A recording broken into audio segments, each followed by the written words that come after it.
মেনে নিব না, জাতীয় মেনে নিবে না। জি, ভবিষ্যতে বাংলাদেশ যখন একটা স্বাধীন দেশের ভিতর দিয়ে যদি অন্য দেশে কোনো ট্রেন যায়, সেক্ষেত্রে আমাদের দেশে অনেক ঝুঁকি আছে।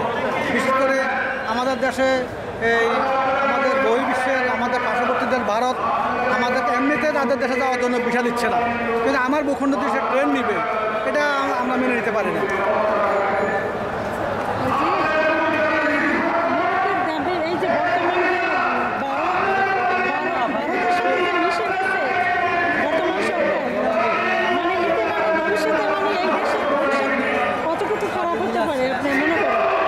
আমরা মনে করি একটা স্বাধীন সার্বভৌমত্ব দেশ হিসেবে বাংলাদেশ, এবং বাংলাদেশ ভারত পাশাপাশি দেশ, আমাদের সাথে তাদের সাথে বন্ধুত্ব থাকবে, কিন্তু বাংলাদেশের ভূখণ্ড ব্যবহার করবে তারা, আমরা পারবো না, এটা আসলে জাতি হিসেবে আমরা খুব লজ্জিত।